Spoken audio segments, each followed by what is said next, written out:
村上さん、はい、その靴は何ですか？この靴はガジアーノ&ガーリングっていうブランドの靴ですね。これに今からハーフラバーを取り付けていくっていう感じですね。プレメンテナンスみたいなもんですよね。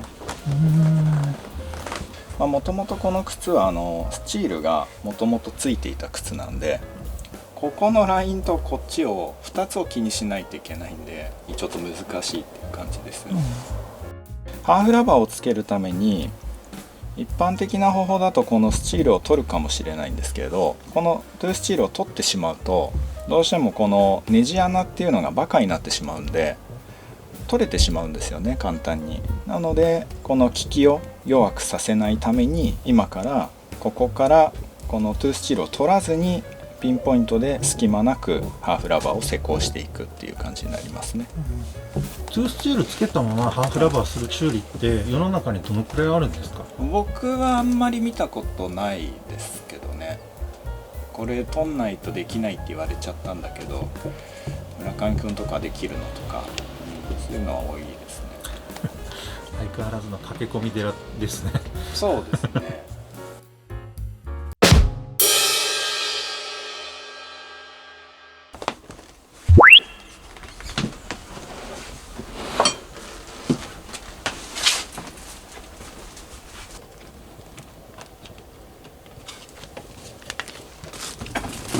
村上さん、それは、はい、これはビブラムの2342っていう品番ですね。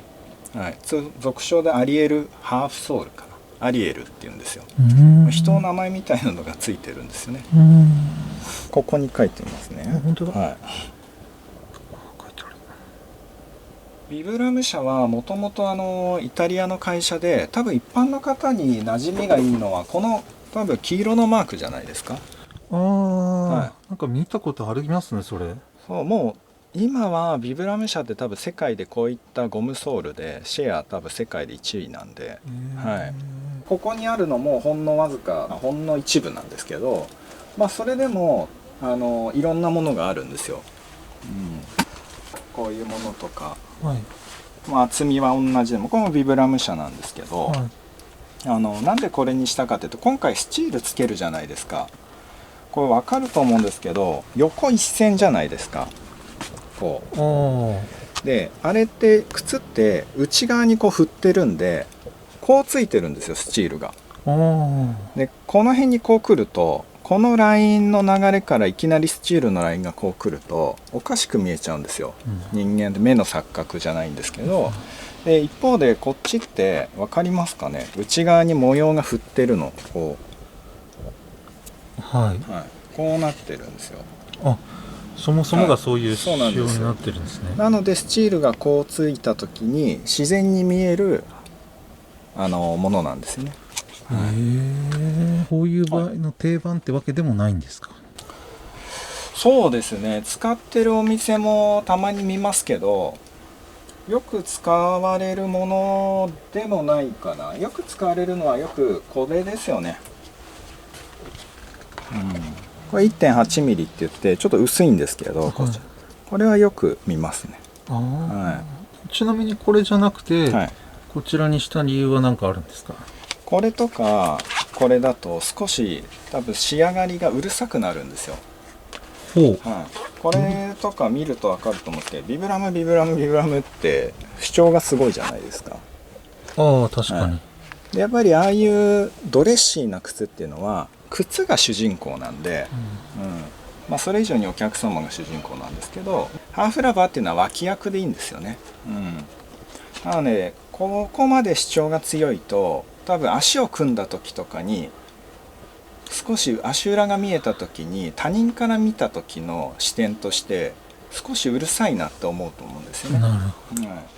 あんまりスチールの邪魔をしないこの流れを持った今回はアリエルを使おうかなと思ってますね。これは本当あれ、各お店のセンス問われるんですよ、このハーフラバーの選び方っていうのは。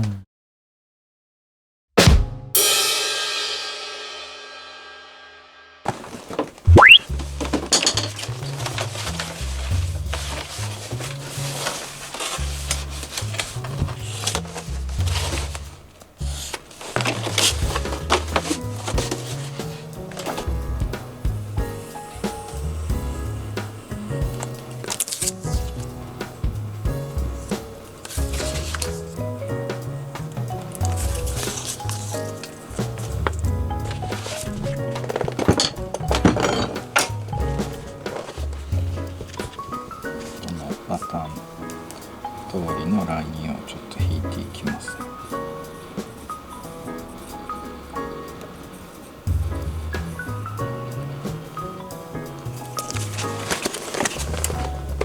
なんか今見てたら、は型い、がはい、従来の靴底よりもちょっと大きめで取ってるように見えたんですけど、それなんでですか？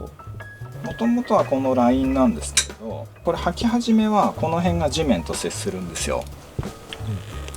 ただ履いていくと靴ってこう人間の体重とともにいろんな部材が沈み込んでくるんで潰れてくるんですよね。そうなった時に当然接地って言って地面と接する部分がここからだんだん後ろへずれてくるんですよ、時とともに。なのでここら辺が接するんですけど、だんだん後ろへずれていった時にこの元のラインだと多分僕の経験上この辺多分触れちゃうんですよ、地面と。そうなんですか。そうなんです。なのでちょっと後ろへずらしてハーフラバーをつけて保護してあげるっていう感じですね。なるほど。気持ち5ミリぐらい後ろにしてるっていう感じですね。なるほど。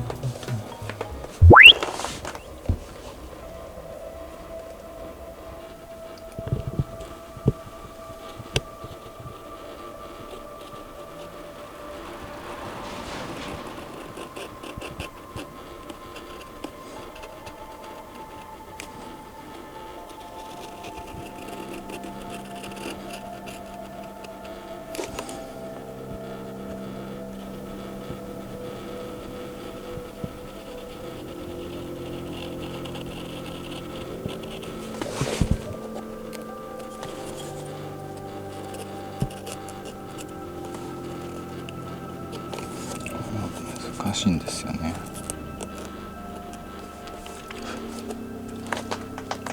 ルブタンの時も思ったんですけど、はい、こういう高級ブランドのもともとあった部分にこういう包丁を入れるってなんか緊張するっていうか怖いですね。もう取り返しつかないですからね。するって言っちゃってごめんなさいじゃ済まされないんで、本当最初修理やった時この作業が一番手震えましたよね。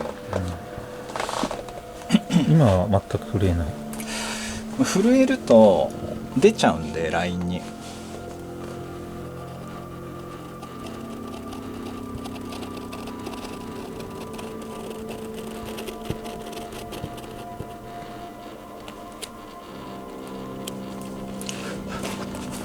今度スチール側も掘るんですね。こっち側ですね。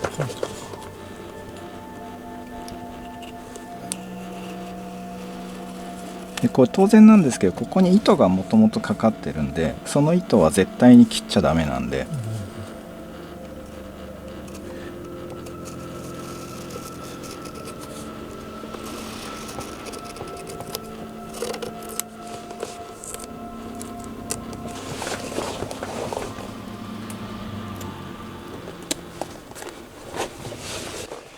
削りましょう。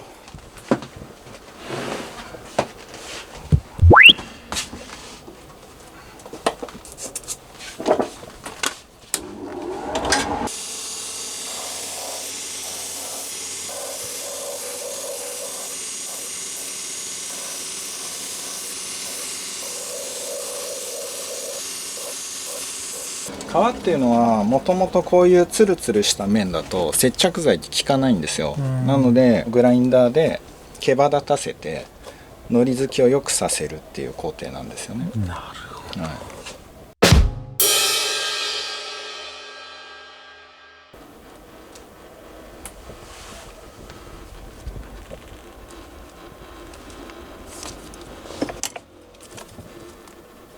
はい、もうなんか変なところ、真中心で取ってないのはこのマークを真ん中に持っていきたいんですよ。でどうしてもこうするとこの向きはいいんですけれど、マークがちょっと斜めに入っちゃうんですよね。こういう感じで。そうするとやっぱ不自然に見えるんで、ギリギリをこう狙っていきたいんですよね。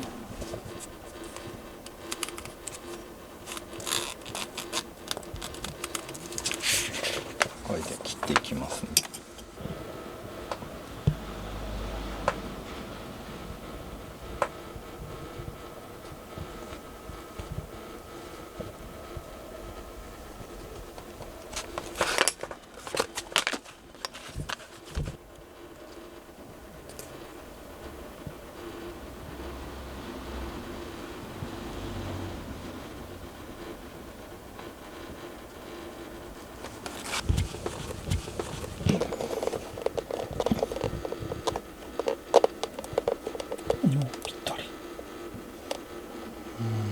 こがちょっと入っちゃってますけどね。でも大体結構いい感じですよね。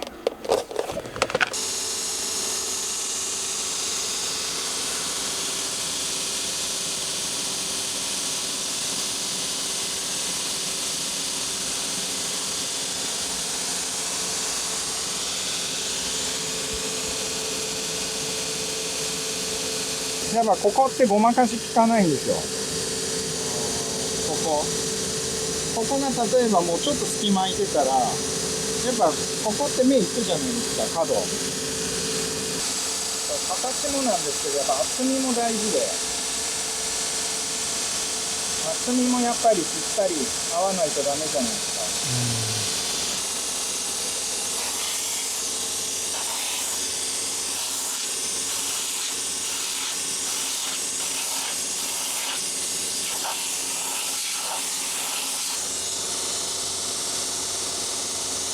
なんか他のこと考えちゃったりとか、次の作業何しようとか、なんかね、やっぱ雑念が入ってくるとピンって取れたりするんですよ。ここがちぎれちゃうんですよ。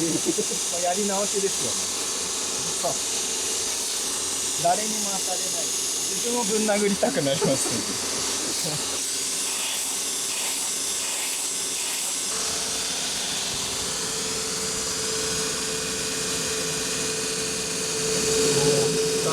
そうですね、結構近づいてきましたね。いい感じですね。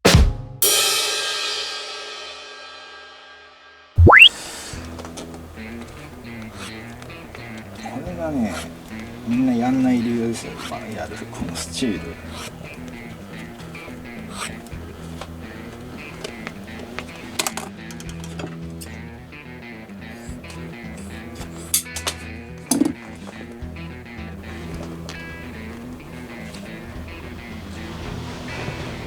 でこれもぴったりだとダメなんですよ。経験上熱膨張するんで、熱活性させるんで、最後のりをちょっと大きくなるんですよ、一回り。だから少しあえて隙間を作っといてあげるんですね。わかります？今ちょっと見てください。これ皮のあれが見えてますね。そうなんですよ。これは逆に見えてないとダメなんですこれかなりね難しいんですよね。このスチールがついてるかついてないかでもうこんだけ作業量が変わってくるんで。きた。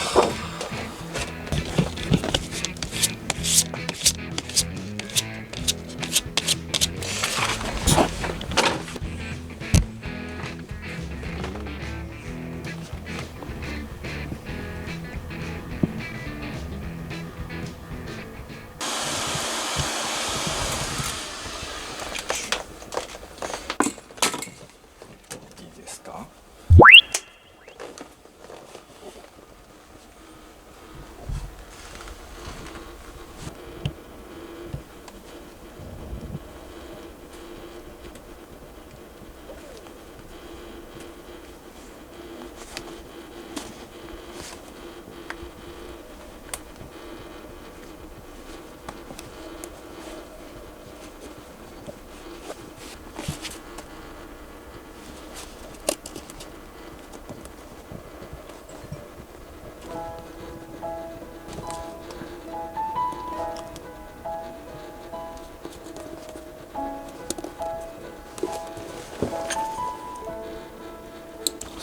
包丁計算してぴったりです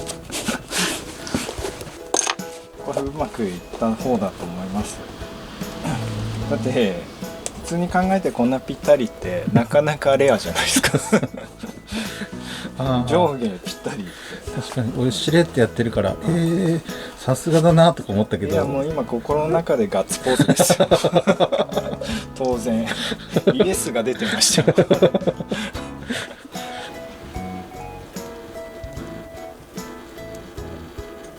でも何してるかってスチールの下にちょっと滑り込ませてるんですよ。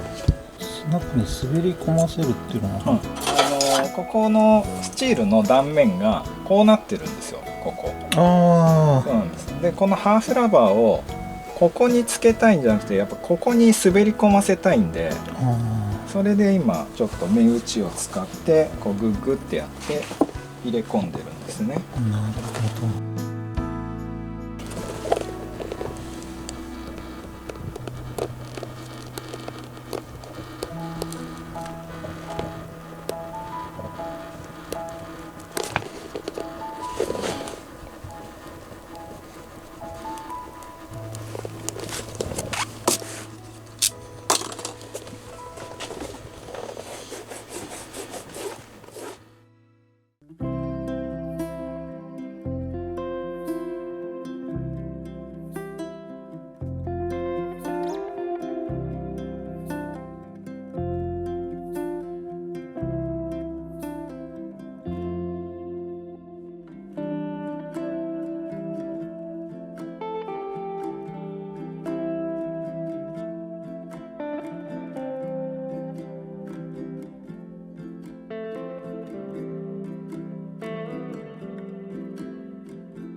どうですか、やってみて、この今回の修理プレメンテ。どんな修理もいつも頭は悩ませるんですけど、なんか久しぶりにドキドキしましたね。これが常にねこうドキドキしたいではいそうなんですね。